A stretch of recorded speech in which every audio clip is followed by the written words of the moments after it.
बिस्मिल्लाहिर्रहमानिर्रहीम। नाज़रीन अस्सलाम वालेकुम। मैं हूं आपका मेज़बान ताहिर नसीर और आप देख रहे हैं वाच टाइम्स। नाज़रीन, आज बात करेंगे नूर मुकद्दम केस के हवाले से, क्योंकि आज मैं इस प्रोग्राम में आपको बताऊंगा कि जो पंजाब फॉरेंसिक साइंस लेबॉर्ट्री है, उन्होंने इस्लामाबाद पुलिस को रिपोर्ट क्या दी है, कौन कौन सी दफ़ात मज़ीद मुकदमे में शामिल की जाएंगी, क्या वो काबिल ज़मानत होंगी या नाकाबिल ज़मानत होगी। इसके अलावा मैं आपको ये भी बताऊंगा, क्योंकि जो नूर मुकद्दम का मरकजी मुल्ज़िम है ज़ाहिर ज़ाकर जाफ़र, जो इस वक्त अडयाला जेल में है, उसको क्या प्रोटोकॉल दिया जा रहा है। उसके जो वालदैन हैं ज़ाकर जाफ़र, और इसके अलावा जो उसकी वालदा हैं असमत आदम जी, उनके साथ क्या बिहेवियर है जेल सुप्रीडेंट का, क्योंकि जेल तो खुद एक बहुत बड़ी यूनिवर्सिटी है। खैर, बात शुरू करेंगे नूर मुकद्दम केस के कि यानी जब बेदर्दी से इस दरिंदा सिर्फ शख्स जाहिर जाकर जाफर ने जब उस खूबसूरत फूल को कत्ल किया, उससे पहले उसने उस नूर मुकद्दम के साथ क्या क्या किया। क्योंकि नूर मुकद्दम ने तो बहुत कोशिश की थी कि वो किसी तरीके से अपनी जान बचा ले, लेकिन मौत उसको खींच के ले जाती है, क्योंकि मौत का एक वक्त मुतय्यन है। उस वक्त से एक नैनो सेकंड कम और नैनो सेकंड जायद इंसान दुनिया में नहीं रह सकता।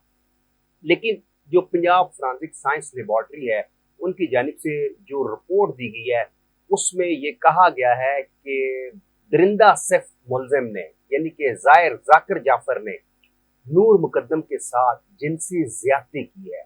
अब ये कितना बड़ा जुल्म है कि आप एक खातून के साथ अपनी हवस मिटाते हो और उसके बाद उसको इस दुनिया से भेज देते हो, यानी कि उसको कत्ल कर देते हो।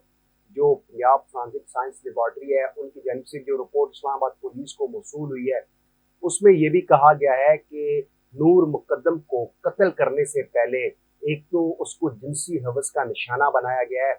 इसके अलावा उसके जिस्म के ऊपर तशद्दुद के निशानात हैं, यानी कि जो जिस्म है वहां पे उसने बेपनाह तशद्दुद किया है। ये भी जो पंजाब फॉरेंसिक साइंस लेबॉर्ट्री है, उस रिपोर्ट में ये कहा गया है। इसके अलावा ये भी वहां पे कहा गया है कि जो फिंगरप्रिंट्स हैं, यानी कि जो जिस छुरी से इस जालिम शख्स ने नूर मुकद्दम का गला तन से जुदा किया था, उस छुरी के ऊपर भी इस जालिम शख्स के निशानात पाए गए हैं। अब इसके अलावा एक और ये भी जो रिपोर्ट भेजी गई है, उसमें यह भी कहा गया है कि वीडियो में नजर आने वाला यही दरिंदा शख्स है, और इसके साथ ये मासूम नन्ही कली यानी कि नूर मुकद्दम है। लेकिन अपनी हवस मिटाने के लिए इस दरिंदा सिर्फ शख्स ने ये ऐसा घिनौना खेल खेला कि पहले उसके साथ ज्यादती की, जिनसी हवस का उसको निशाना बनाया, उसके बाद उसके जिस्म पर यानी उसके ऊपर बेपनाह तशद्दुद किया। और ड्रामा तो ये रचाया गया कि ये जालिम शख्स मेंटली अपसेट है। वो मेंटली अपसेट नहीं है, बल्कि अगर उसका माजी देखे तो वो एक दफा डिपोर्ट भी हो के पाकिस्तान में आ चुका है।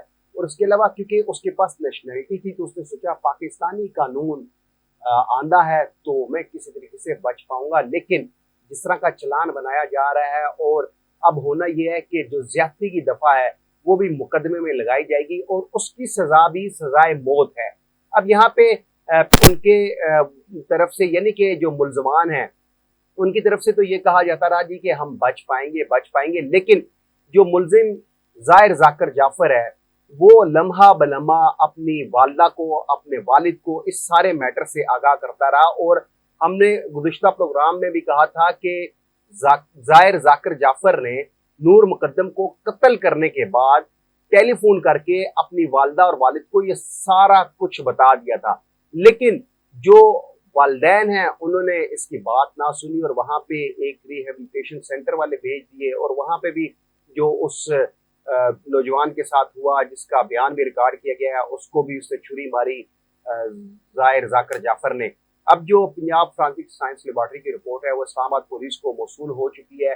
अब उसकी रोशनी में, क्योंकि जिस्म के ऊपर तशद्दुद के निशान हैं, इसके अलावा 2 जगह से डीएनए टेस्ट मैच किया गया, और उस रिपोर्ट में यह भी इंकशाफ किया गया कि कत्ल होने के 18 घंटे बाद पोस्टमार्टम है वो किया गया है। अब देखते हैं कि पुलिस की जानिब से 376 की दफा भी मुकदमे में शामिल की जाएगी, जो तशद्दुद की दफात हैं वो भी शामिल की जाएंगी। लेकिन मुलजिम इस कदर बाअसर है कि उसको जब अडेला जेल भेजा जाता है तो वहां पे भी वो प्रोटोकॉल हासिल करने में कामयाब हो जाता है, क्योंकि उनके लिंक्स बहुत हाई फाई लेवल लोगों के साथ हैं। वहां पे मुलजिम जायर जाकर जाफर को, उसके वालिद जाकर जाफर को और उसकी वालदा असमत आदम जी को जो कैटेगरी बी है वहां पे रखा गया है। वहां पे उनको टेलीफोन की सहूलत भी मुयसर है, इसके अलावा इंटरनेट की फैसिलिटी है, टेलीफोन और टेलीविजन है, अखबारात उनको पढ़ने के लिए दी जाती हैं। लेकिन इसके ऊपर फैजुल हसन चौहान ने तो नोटिस लिया था, लेकिन वो नोटिस किसी काम का ना हुआ, क्योंकि जो मुलजिम है मरकजी मुलजिम है, क्योंकि उसको तो अब होनी ही सजाए मौत है, जिस तरह का चलान पुलिस तैयार कर रही है। और ये भी बताया जा रहा है कि बहुत कोशिश की जा रही है अडयाला जेल से कि किसी तरीके से असमत आदम जी या जाकर जाफर इनको हॉस्पिटल में भेजा जाए, इनको बीमार डिक्लेयर किया जाए, लेकिन अभी तक वो इस कोशिश में कामयाब नहीं हो पा रहे। इसके अलावा इस केस को खराब करने के लिए नाज़रीन मैंने आपको बताया था कि कुछ खवातीन को छोड़ा गया है, वो अब यहाँ पे प्रेस कॉन्फ्रेंस भी आप करती हुई नजर आएंगी। ऑलरेडी एक प्रेस कॉन्फ्रेंस हो चुकी है, अभी अनकरीब अब 2 से 3 मजीद प्रेस कॉन्फ्रेंस होनी है। लेकिन यहाँ पे जो मरकजी मुलजिम के वालिदैन है उनको शो किया जा रहा है कि वो तो मासूम है, लेकिन वो मासूम नहीं है। वो इस पूरे, क्योंकि जो अदालत ने उनकी जमानत खारिज की, उन्होंने कहा कि इन्होंने मुलजिम जायर जाकर जाफर को फैसिलिटेट किया है। ये एक जो वर्डिक्ट है जुडिशल मजिस्ट्रेट की, यानी कि एडिशनल सेशन जज की जानिब से जो फैसला दिया गया था, उसमें वाजिया तौर पर लिखा है कि मुलजिम जायर जाकर जाफर को उसके वालिदैन ने फैसिलिटेट किया है। अब देखते हैं कि 376 की दफा आजाद होने के बाद, तशद्दुद की दफा आजाद होने के बाद, क्योंकि अब ज्यादती का होना तो साबित हो चुका है और इसके अलावा डीएनए भी मैच किया जा चुका है, और वीडियो में भी ये बताया गया है कि जो वीडियो में नजर आने वाले दोनों सिर्फ नूर मुकद्दम और दरिंदा सिर्फ ये शख्स जाहिर जाकर जाफर है।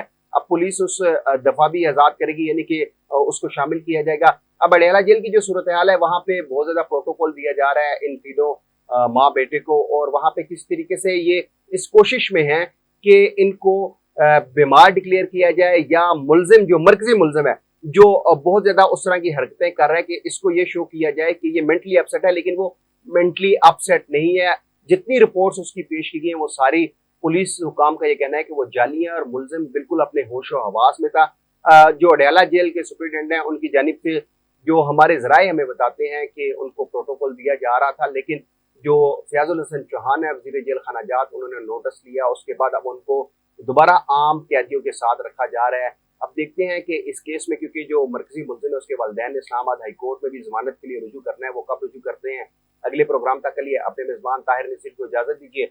अल्लाह हाफिज।